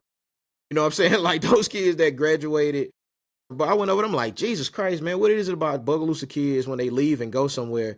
It's like everything that they do, they pretty much, take authority in that position or rise to the top of that position. So that's what I typically fight for, is that there's something here, something about this place that brings out the absolute best in you, or if you stay too long, it's going to bring out the absolute worst in you. But if they do exit and leave, the abilities and skills and things of that nature seem to just flourish like crazy. So that's what I typically fight for in this area, is the fact that there's something special about this place, that if we can ever tap into it and change the status quo to a point of people who understand that, like I told you before, that you're sacrificing your current present for the future, then man, like this place is going to go up, beyond any dreams that anybody can really ever truly understand. So, but to get back to the start of what I'm saying, that sale is virtually impossible in a lot of ways, to tell a college kid like, hey, yeah, all that hard work that you work for, yeah, you about to come and work for pennies and dimes. People not going to pay you. You know what I'm saying? They're going to tell you you're too expensive. You know what I'm saying? They're going to tell you your prices are, unreasonable. They're going to, steal. They're going to break into your stuff. They're going to, like, to tell them that, man, I don't know how to convince, a college graduate of that. I would love to see it happen. I just personally, not to sound doom and gloom, I don't see that, ever being the case, if I'm being honest. We'll see. I don't know. As far as I think a lot of people are comfortable in the state of Bogalusa how it is. There's a certain group of people Yeah. that don't want us to be great. Yeah, absolutely. And they will do everything in their power to make sure it doesn't get any better, Mm-hmm. right? Eventually, those people won't be here anymore. So hopefully there's a child in the 4th grade who has hopes and dreams by the time they're, 25 years old. They have that same drive to come back, and they got a community that's going to support them, that all are aligned, that want to be great. But we'll see. All right, it's my favorite time of year coming up, Mardi Gras. I love Mardi Gras. We got the ball coming up this weekend. We got the parade on what, March 1st? Yeah. Drew, you making an appearance, Drew? You gonna be at something? Man, listen, man, I'm gonna be like you might see me at Legends on that Thursday night. You're gonna definitely see me at Duke's on that Friday. The family event again on 4th Street on that Saturday of the parade. I won't be at the parade. Now you ain't gonna catch me there, but you will catch me, at outside Legends, you know what I'm saying, kicking it in. So if you want to come forward with Big Drew, come have a shot of moonshine, something like that, then yeah, that's where you'll find me at those couple of days. I'm gonna try to participate, man. We doing it for us in the communities. Like I'm down for that, man. So yeah, I'll be out there for that. If we see you out there, it's gonna snow the next day. Nah, well, it snowed this year, man. Did. We saw 10 inches of snow, you know what I'm saying? Like, that was the first time, ever around these parts. So, it's a good year to make changes, you know what I mean? So, like, I'm coming through, man. I am. I'm really show up, man. I'm going to show some love. I just hope everybody, got their mind right, man. And it's a good time. I feel like the energy is, is solid right now, you know what I mean? For what everybody's trying to do. The ball sounds like I'm not gonna make the ball because me and Rosa Peaches, as y'all call her, will be going away for Valentine's Day weekend. But I will make all the other festivities and everything. The energy surrounding it right now, I can get with it, man. I'm proud of that. Shout out to my brother Duke, at Duke Seafood and Miss. This episode is brought to you by Duke Seafood. Absolutely, man. Come over there and suck some heads, as I always say. Oh. Crawfish, that is, man. Crawfish, as always. That's all I'm talking about, man. But yeah, shout out to my brother Duke and Miss Marie Lockhart. They've been putting on for the city real hard, trying to make sure that we have great events, things to do. I know that they Miss Marie don't play, by the way. She don't play. No, she don't play, man. Don't She come. don't play. It's just in case y'all haven't read her post, you know what I'm saying, lately. You know what I mean? You going to jail. That's all I can tell you. Not only that, she ain't taking no cash either. No cash out. No cash out. No cash out in that No mug, cash man. out. I mean, No so cash out. man, listen, come with your mind right, man. Let's have some decorum. Let's do things the right way, man. It's a new age. It's a new day. Last year was very safe. Yes, yeah. I Last get year y'all was there. very It was. I'm proud of everybody. Yeah. We had a good time. Catch me rolling March 1st. The crew of Knots, the greatest crew that's out there. Now some people gonna be upset. The crew of Knots, number one crew in Bold. Catch us, we rolling. You know how we do. Yeah. But looking forward to it. Like I said, it's my favorite time of year. Be back down there, celebrate the whole weekend. We can. You know what I love about Mardi Gras though? You see, that's the one time of year I feel like you can just let your hair down.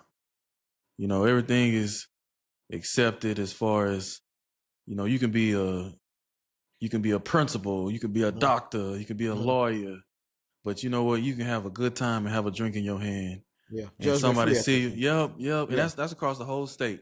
Yeah. That's across the whole state, Yeah. And I like that. It's everybody have a good time, that's one thing too, as far as how bold Mardi Gras is. But of course, it's the largest parade on the North Shore. But I don't know. We'll see. Mardi Gras coming up. Big Drew say he gonna be out there. Hey, I'm outside, man. I'm outside. I'm gonna try to go 3 for 3 with the events, but y'all know how I am, man. You know what I'm saying? Here's a tip. I got a tip for everybody. We do a lot of stuff during the parade. All right. Don't go to your house after the parade, because if you fall asleep, you're not gonna make it to Legends. You're not. That is the only reason. And you know what, man? Legends was so packed last year. Man, I got this drone shot of how deep Legends was. Legends was so packed last year. Just don't go home. Just leave the parade and go straight to 4th Street. Straight to Legends. And like Drew said, Miss Marie said you going to jail. You're going to jail, man. You going to jail. Do not. We not fussing. They not arguing. It was point blank period. You going to jail, man. You know what I'm saying? And I'm with that type of energy.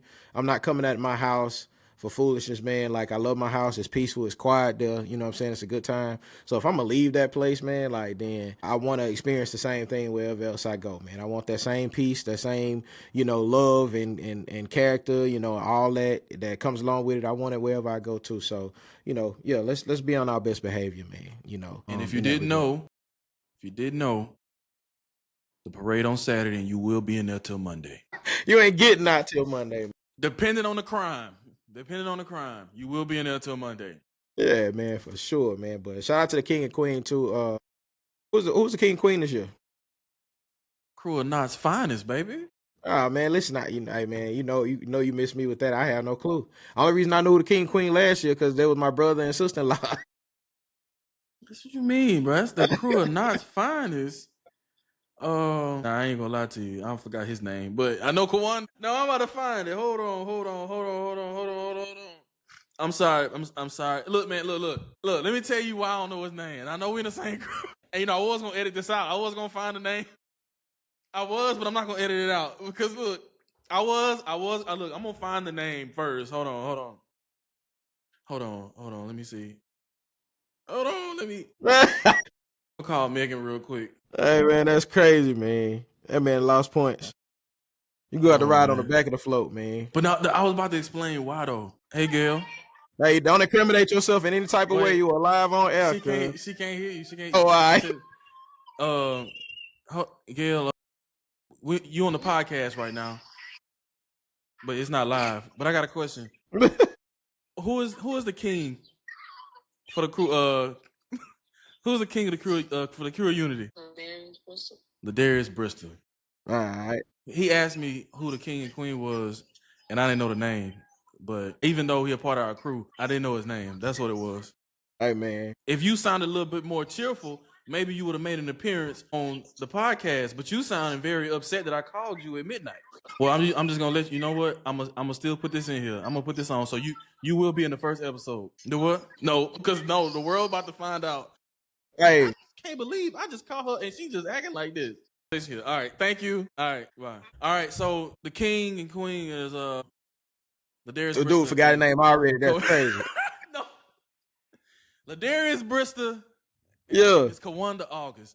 Now look. Okay, let me tell you why I was gonna lie and say I'm bad with names, but I'm really not bad with names. It's just I have a lot going on in my mind. Yeah, all the time. The reason we don't have many interactions, especially like during the parade, because I'm always in the very front of the float, and he's on the back of the float, so it's always like in passing. So I apologize, Ladarius. I know your name now, and when this episode airs, it'll be probably right before the ball. So when I see you, don't take it out on me. I apologize. I'm sorry. Like I said, I was gonna edit it out. I know I'm frozen right now. Let it fly, man. You know what I'm saying? We ain't perfect. You know what I mean? So it what it is that much. But now that I know, you know what I'm saying? I ain't know Miss August was the queen though. Yeah. That's what's up, man. That's what's up, man. Shout out. Sis, she the queen this year, man. Yeah. And I think Ladarius, I think that's Rosa cousin, if I'm not mistaken. So yeah, shout out to him, man. Shout out to Ladarius. Shout out to Miss August. You know what I'm saying, on the king and queen this year, man. I know y'all gonna reign with all of the crew of Knots, baby. Yeah, I mean, hey, I mean, what else do y'all expect? Yeah. I know one thing I do expect for y'all to know each other's name was that y'all fell short of that already. Cause that's my fault. That is my fault. But it's not like I didn't know it offhand. Yeah, I feel that because you at the back. I mean the front. He at the back. I get it. I get it, bro. Now I'm a bad crew member. I get it. I apologize. Man. I'm sorry. Man, shout out to y'all though, man. Like y'all hold it down, keep it going, man. I know that's a very busy and a very stressful job, man. Because I watched my brother and sister-in-law do it last year, and it's a lot they got to do. They don't sleep that much, man. A lot of different events you got to attend, man. So shout out to y'all for holding the line, man. Real time. Appreciate you, Drew, for pushing me to finally do this. I'm not really a front of camera type of person. I'm always behind it. So this was like a first time thing, but appreciate you for pushing me to do it. I'm excited. I'm excited to be on the night train with you, my brother. Always, bro. And, Always. We're gonna keep this thing going. We're gonna be back next week with another one. Yep. So, thank y'all. Another one. Train ain't gonna stop, baby. You know what I'm saying? Like, train coming through. Train coming through. But hey, man, appreciate y'all for coming through. Make sure y'all subscribe to the channel. We got the Instagram up now. We got the Facebook up now. So just make sure you go look out for the night train. You got anything else for him, Drew? Man, look, a lot more exciting things coming, man. Great interviews coming up, man. You know what I'm saying? Be prepared for that, man. This is our inaugural episode, man. We want to try to bring a lot of information, man, a lot of laughter, man. We want y'all to grow with us, pause. You know what I'm saying? Well, that don't deserve no pause. We good. You know what I'm saying? Like, we want y'all to, you know what I'm saying, to continue, you know what I'm saying, to tune in, support, do all the great things that communities do, man. We're going to put on for y'all. We're going to put on for the city and the surrounding areas, man. Thank y'all for being a part of the first episode of the Night Train, man. Hey, if y'all have any topics y'all want us to cover, make sure y'all shoot us an email at nighttrainpod@gmail.com. We'll make sure we go over. Remember, I'm the filtered one. Drew is unfiltered. So whatever y'all want us to talk about, be prepared, But once again, thank y'all for joining. Thank y'all for riding the train with us tonight. We'll be back next week. Peace.